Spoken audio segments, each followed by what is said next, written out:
Olá, amigos e irmãos, muito bem-vindo você que tem nos acompanhado em nosso canal e tem tido paciência em nos ouvir, tá certo? Estou na área de serviço, você pode ver ao fundo, mas vamos lá. Hoje vamos falar de um assunto importante, vamos falar da união, de viver em unidade, viver em união, comunhão, viver no mesmo sentimento, no mesmo amor. Vamos falar um pouco sobre isso? Vamos falar das vantagens, né, de se viver em união e das desvantagens quando vivemos num ambiente de desunião, tá bom? Para isso, nós vamos ler Colossenses capítulo 2, versículos 1 e 2 que diz, Paulo falando, portanto, se há algum conforto em Cristo, se há alguma consolação do amor, se há alguma comunhão no Espírito, se há alguns entranháveis afetos e compaixões, completai o meu gozo, para que sintais o mesmo, tendo o mesmo amor, o mesmo ânimo, o mesmo sentido, uma mesma coisa. Quero deixar claro para você aqui, sintetizar um pouco, que os apóstolos, eles logo no início da igreja primitiva, eles procuraram evidenciar a importância da união entre as pessoas, entre pessoas de um grupo. E o grupo em específico que estava em evidência naquele tempo era a nova igreja de Cristo. Tá certo? Jesus também já tinha falado dessa questão da união lá no seu ministério, antes da sua partida, que as pessoas deveriam amar umas às outras, terem compaixão umas das outras, né? Para que o adversário pudesse se afastar. E os apóstolos procuraram evidenciar isto também nos primeiros anos da igreja primitiva. Logo que Jesus parte, cabe aos apóstolos agora continuar o processo da salvação. Por quê? Nem sempre num grupo de pessoas todos estarão evidenciando a mesma coisa, o mesmo sentimento, a mesma vontade. Há gostos diferentes, há apreciações diferentes uma das outras. Então, nem sempre num grupo as pessoas vão estar 100% alinhadas, unidas ou vivendo de forma em comunhão. Então, o grau de dificuldade, quando há desunião, aí abre-se uma janela para interferências externas. Quando abre-se esta janela para interferências externas, pessoas que não estão agradando ou gostando daquele perfil, né? Jesus enfrentou isso, lembra? Se você lembra que Jesus enfrentou isso? Quando alguns discípulos falaram, mestre, nós não vamos ficar contigo. O teu discurso é duro e difícil de suportar. Estamos saindo fora. Aí eu te faço a seguinte pergunta. Você acha que aqueles que saíram fora, eles ficaram de braço cruzado? Não. Eles combateram Jesus. Eles combateram o Evangelho de Cristo.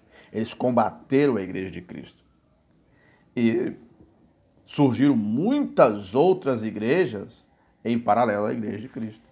Que nós, na história, muitos não perdem tempo em pesquisar sobre isso, né?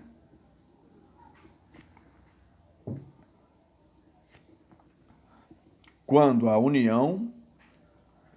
se tem uma pessoa que não está vivendo em união com o seu grupo, rompe-se uma amizade, rompe-se relacionamentos, rompe-se a aceitação do bom costume, rompe-se os acordos, as alianças, as promessas que foram feitas.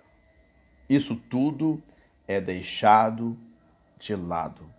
Quando uma pessoa torna-se membro do corpo de Cristo, qual é o sinal, qual é a ação que identifica isso? Quando leva-se essa pessoa para ser batizada nas águas batismais. Lá o pastor ou ministro do momento pergunta: você concorda em obedecer à Igreja de Cristo, obedecer os seus preceitos, obedecer o seu pastor? Sim, concordo. Diante da tua confissão, né? Tanto obedecer a palavra de Deus, os preceitos divinos, concordo. Diante da sua confissão, eu te batizo em nome do Pai, do Filho e do Espírito Santo. A pessoa vai manter aquilo? Não se sabe. O que se passa dentro da cabeça de uma pessoa. Por isso os apóstolos, seguindo o conselho de Jesus, olha, eu vou para o Pai. Ele vos enviará outro Consolador que vai estar com vocês. Ele vos fará lembrar tudo aquilo que eu tenho dito. Está registrado no capítulo 14 do Evangelho de João. Então, a união, por que os apóstolos procuraram evidenciar isso? Porque a união, ela faz com que ela traz segurança a esse povo. Ela traz segurança àquele grupo. Hoje você percebe que as pessoas, mesmo sendo cristãs e frequentando a igreja, elas estão vivendo de maneira desunidas. É percebível. Pessoas que não se gostam. Grupos que não querem que o outro grupo converse com membros de tal grupo. Isso é fruto de quê? Fruto de um descontentamento. Uma pessoa vai lá, abre um novo segmento, falando em nome de Cristo, com o título de igreja, mas combatendo os outros cristãos da onde ele saiu. Você está entendendo? E Satanás, o diabo, o inimigo invisível das nossas almas, ele gosta disso, ele precisa dessa plataforma para que ele possa trabalhar as mentes das pessoas.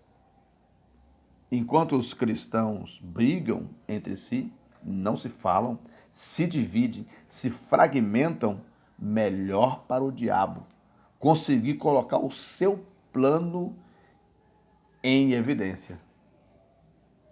Há muitos que discutem, torcem para dar errado, torcem para que aquele grupo perca, alguns até ficam maquinando como vai ser se fulano, beltrano, cicrano, espicefrano, seja lá quem for a pessoa, se retirar e não pertencer mais àquele grupo. Eu já ouvi situações assim, porque eu não sou de agora. Eu tenho mais de 30 anos que pertenço a uma igreja e já vi muitas transformações. Olha, não me pergunte mais, depois não. Então, a união, se nós vivermos numa condição desunida, nós estamos abrindo um precedente para que o inimigo ele interfira nas nossas relações e tiram de nós o principal objetivo que a igreja tem. Qual foi o principal o principal objetivo que Jesus deixou para a igreja aqui na terra? Pregar o evangelho a toda criatura, fazer novos discípulos, libertar os que estão presos nas cadeias do inimigo, curar os enfermos, impor as mãos sobre os enfermos, expulsar os demônios. Há muitas pessoas que estão sendo oprimidas pelo diabo, e estão até mesmo dentro de uma igreja, estão oprimidas pelo inimigo, e pelo fato dessas pessoas, ou desse grupo, não fazer questão da manifestação do Espírito Santo, o diabo fica alojado lá dentro. Porque o Espírito Santo, ele é o único sensor que consegue detectar que tem algo diferente no meio do povo. Você está entendendo? Então, a união ela é importante. Olha o que está escrito em Efésios capítulo 6, Efésios capítulo 4, 15 e 16. Olha o que está escrito, ó. Antes, seguindo a verdade em amor, cresçamos em tudo naquele que é a cabeça, Cristo. Dele todo o corpo, ajustado e unido, pelo auxílio de todas as juntas, cresce e edifica-se a si mesmo em amor, na medida em que cada parte realize sua função. Você está entendendo? Então, Efésios capítulo 4, verso 15 e verso 16. Claro que essa versão aqui, eu estou lendo no celular, essa versão aqui é a versão atualizada. Pode ter você lê na corrigida, é um pouquinho diferente, mas a intenção é a mesma. Então, cada um realiza a sua função. Se você pegar 100 quilos e colocar nas costas de uma pessoa, ela não vai conseguir carregar. Você está entendendo? Mas se você pegar 10 pessoas e dividir esses 100 quilos para essas 10 pessoas, serão 10 quilos para cada pessoa carregar. Ah, está pesado ainda? Se você pegar esses 100 quilos e dividir para 20 pessoas, estarão agora cada pessoa carregando 5 quilos cada uma. Ah, está pesado ainda? Se você pegar esses 100 quilos e dividir para 30 pessoas, serão 3 quilos para cada pessoa. Ah, não está bom ainda? Vamos pegar esses 100 quilos e dividir por 50 pessoas. Praticamente uma congregação. Você está entendendo?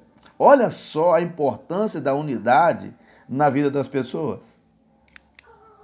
Agora você tem 100 quilos, estou dando um exemplo. Estou metaforando.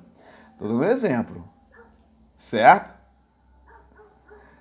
Isso quer dizer o quê? Se você tem 100 quilos, divide por 50 pessoas, vai dar 2 quilos para cada pessoa. É uma congregação de 50 pessoas. Ah, Marcos, tá pesado ainda. Se você pega 100 quilos e divide por 100 pessoas, vai dar 1 quilo para cada pessoa. Ou seja, a obra de Deus, ela não é pesada a ninguém. Ela torna-se pesada quando eu deixo de cumprir a minha parte. Como elo dessa corrente, uma corrente firmada em Cristo, se eu deixar de cumprir, de carregar o meu 1 quilo, o meu colega do lado vai ter que carregar esse 1 quilo, ele vai somar-se 2 quilos para ele carregar. Então é o plano do inimigo. E muitos crentes não percebem isso.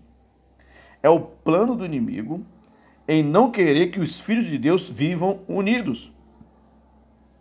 E nesse engodo todo, nessa intenção toda, o inimigo consegue êxito. Por quê? Nós somos seres humanos. Enquanto eu só consigo ver as coisas pelo Espírito de Deus, as coisas espirituais, o inimigo ele está me vendo. Eu, na minha condição carnal, como pessoa, eu não consigo ver o inimigo.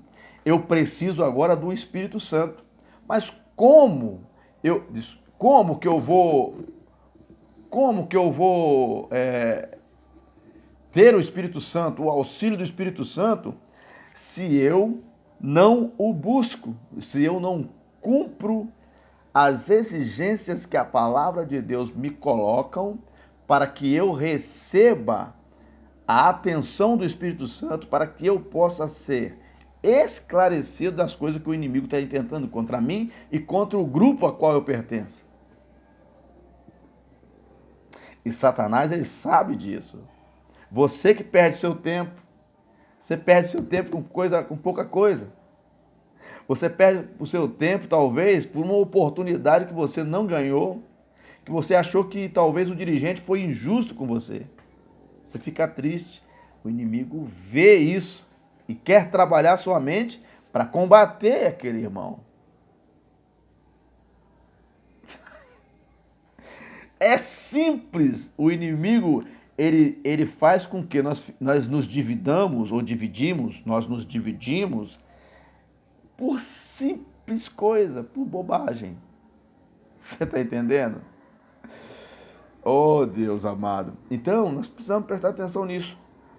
Enquanto o inimigo ele tiver pessoas em um grupo, a igreja de Deus, para o inimigo, ela tem que estar fragmentada, cada um puxando para um lado.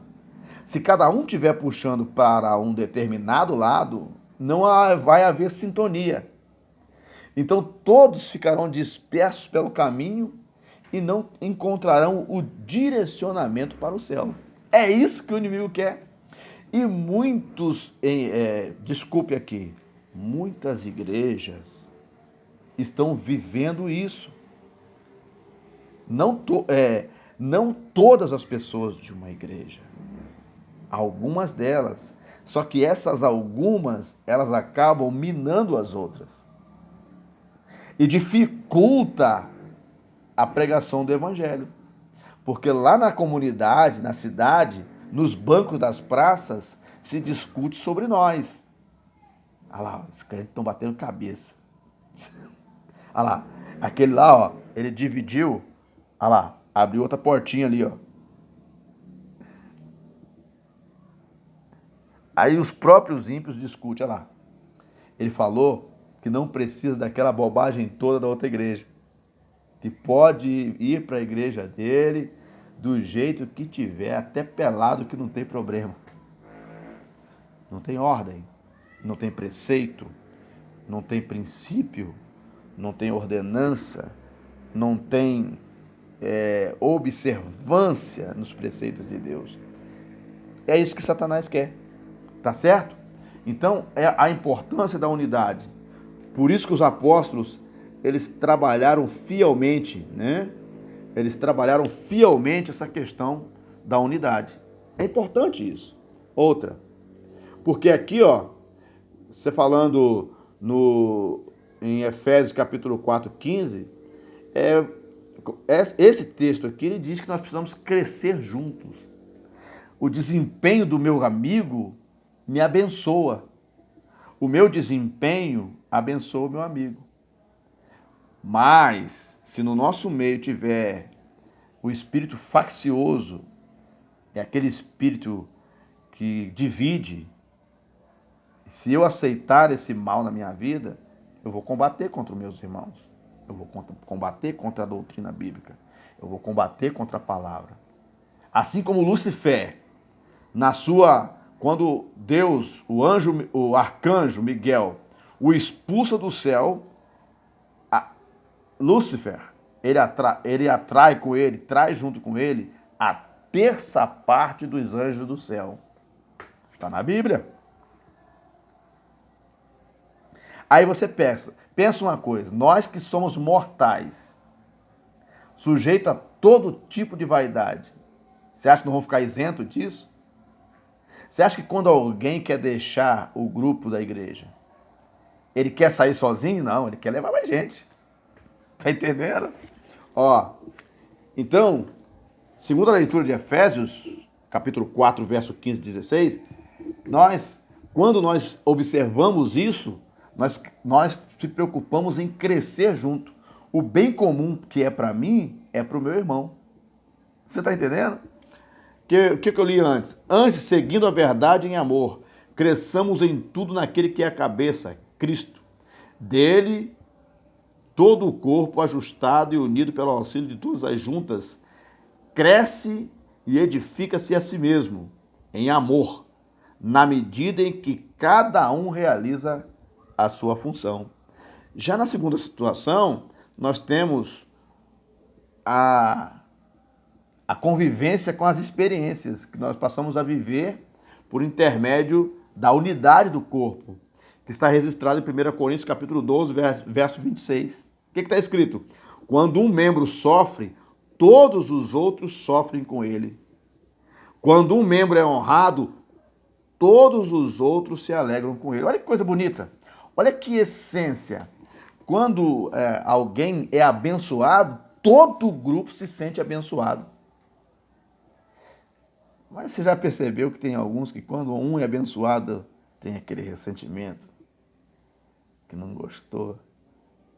Isso faz com que gera um estado de divisão, aonde a pessoa não suporta a bênção na vida do outro e decide se retirar. Para nós convivermos com a bênção, por exemplo, há aqueles que por alguma razão ou outra conseguem sobressair melhor do que eu. Por que tem que ter inveja dele ou ficar angustiado com ele, chateado com ele? Porque ele se sobrepôs, se sobressaiu, cresceu e prosperou mais do que eu. Então, para que nós possamos se regozijar com a bênção na vida do nosso próximo, nós precisamos ter o Espírito de Deus na nossa vida. Porque em sã consciência ou na condição normal de ser humano é natural, isso aí é uma atitude do homem natural. É natural que o ser humano se comporte de maneira resiliente ao bem-estar do outro.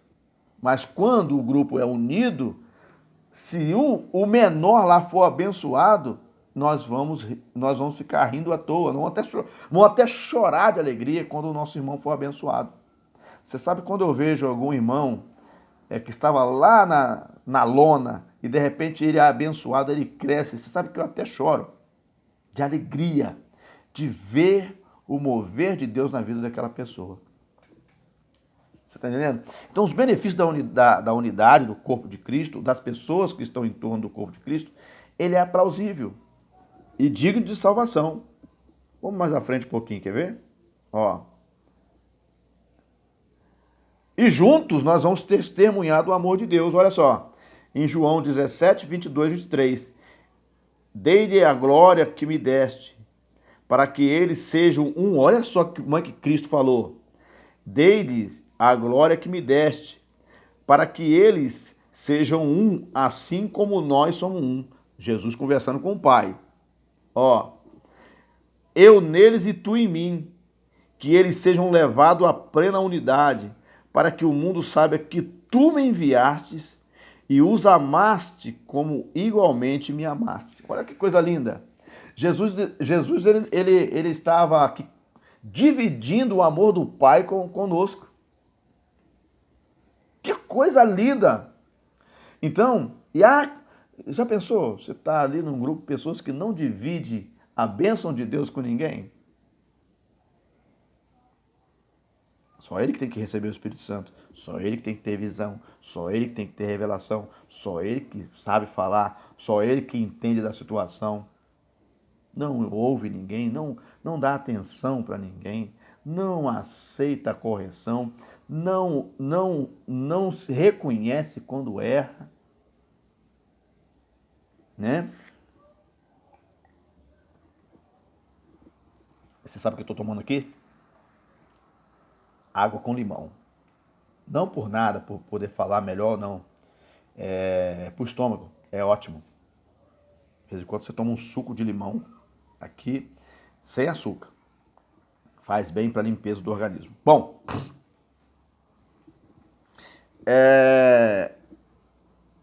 então a leitura, olha só, essa foi a oração que Jesus estava falando com o Pai. Porque aqui nós juntos vamos testemunhar do amor de Deus. Então Cristo queria compartilhar isso com seus irmãos. Ó, dei-lhes a glória que me deste, para que eles sejam um. Assim, deixa eu olhar aqui, o tempo está acabando. Assim como nós somos um, eu neles e tu em mim. Que eles sejam levados à plena unidade, para que o mundo saiba que tu me enviaste e os amastes como igualmente me amaste. Olha só que coisa boa. Então, quando nós vivemos dessa forma, não tem como ter interferência externa. Né? A união ela é muito importante na vida de uma igreja, na vida de um povo, até de uma cidade, até de um país. A união é importante na família. Quando a família é unida, todos chegam junto quando um tem problema. Todos chegam junto quando um tem problema. Não é só problema de doença, problema financeiro, problemas de relacionamento. Sempre tem ali um grupo, pessoas na família que tem boa intenção em querer apaziguar, conversar, dialogar para que as coisas sejam resolvidas. É natural também que tem na família aqueles que gostam do barulho, da confusão. Um momento.